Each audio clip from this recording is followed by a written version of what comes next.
हाँ जी। तो ये 160-150 साल पुरानी बातें हैं। नीचे जो श्याम जी का एक भव्य छोटा मंदिर बना हुआ है। तो सहारनपुर के पास एक देवबंद कस्बा है, वहाँ से कोई लाला जी थे, जैसे उनके बच्चे नहीं थे, संतान नहीं थी, आगे वंश नहीं चल रहा था, जो कारोबार था वो भी ऐसे बंद हो गया, बिल्कुल ठप हो गया था। तो वो घूमते फिरते ब्रह्म सरोवर पे आ बैठे थे कुरुक्षेत्र। तो वहाँ से कोई भक्त उनका माध्यम बने, दोनों की बातें चीतें हो रही थी। कहने लगी कि लाला जी कुछ परेशानी सी दिख रही है, मन में कुछ परेशान। उन्होंने कहा नहीं ऐसी कोई बात नहीं है। कहने लगे नहीं कुछ तो बात है, अगर कुछ परेशानी सी मन में दिख रही है, निराश से बैठे हो। कहने लगे बस निराश का परेशानी का कारण तो ये है, मन में थोड़ी दुविधा चलती रहती है कि भाई आगे जैसे वश नहीं चल रहा, जो कारोबार था वो भी सब बंद हो गया।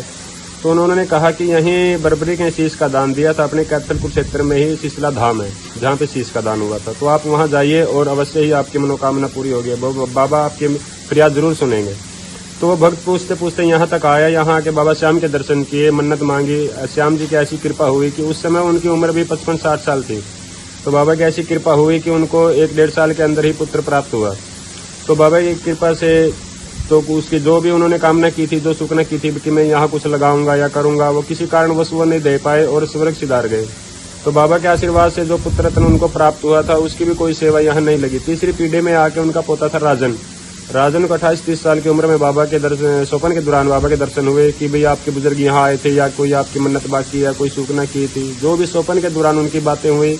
तो राजन पूछते पूछते कुरुक्षेत्र आए, कुरुक्षेत्र से यहाँ सिसला धाम आए। स्वप्न के दौरान जो भी दृश्य उन्होंने दिखाई दिया या जो बातचीत हुई उनकी हुई, तो वो सब कुछ उन्होंने यहाँ मिला। उन्होंने बताया कि भाई स्वप्न में मेरे साथ ऐसे ऐसी घटना हुई कि बाबा श्याम के दर्शन हुए, और ये धाम का जो भी दृश्य यहाँ जो कुछ भी बना हुआ है वो सब मेरे को स्वप्न में दिखाई दिया, और जो आके यहाँ देखा तो सब कुछ वही सेम वही चीज मिली। तो उन्होंने फिर यहाँ मंदिर कमेटी से संपर्क किया, जो गांव से लोग थे उनके साथ संपर्क किया कि अगर मैं यहाँ कुछ भी सेवा देना चाहूँ तो आपको कोई आपत्ति। तो कमेटी मेंबर बोले कि हमें कोई आपत्ति नहीं, जो भी सेवा आप देना चाहो दे सकते हो, सेवा तो सारी बराबर है, कोई छोटी बड़ी कुछ नहीं होता इसमें। तो उन्होंने फिर श्याम जी के नीचे एक भव्य मंदिर, ये अब इसको 30-35 साल हुए हैं, और ये श्याम जी का मंदिर उन्होंने राजा ने यहाँ बनवाया थे। अब बाबा की कृपा है, फुल बढ़िया, अपना उनका कारोबार आगे, वंश की वृद्धि है, बड़ी कृपा है श्याम जी की। जय श्री श्याम। एक और बातें, यहाँ जो ऊपर जो 3 लकीरें खींची हुई हैं, ये 350-400 साल पुरानी बातें हैं।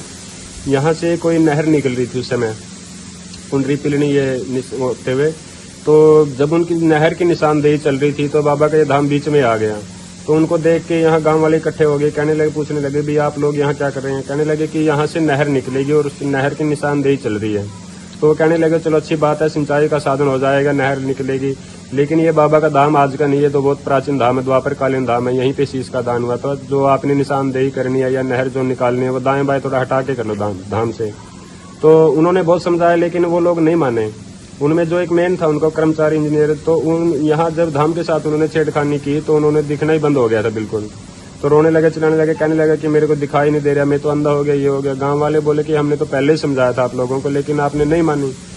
तो उन्होंने दोबारा फिर गाँव वाले ने बोले कि आप यहाँ बाबा से प्रार्थना करो, मन्नत माले हाथ जोड़ के विनती करो, सब ठीक हो जाएगा। तो उन्होंने बाबा से प्रार्थना की, तो बाबा श्याम की ऐसी कृपा हुई कि उनको दोबारा दिखने लग गया। तो फिर उन्होंने वो नहर यहाँ से 1.5-2 किलोमीटर, ये 2 गांव है सिसला सिसमोर, तो दोनों गांव के ऊपर से 1.5-2 किलोमीटर की दूरी से फिर ऊपर को निकाली थी वो नहर। जय श्री श्याम। जय श्री श्याम।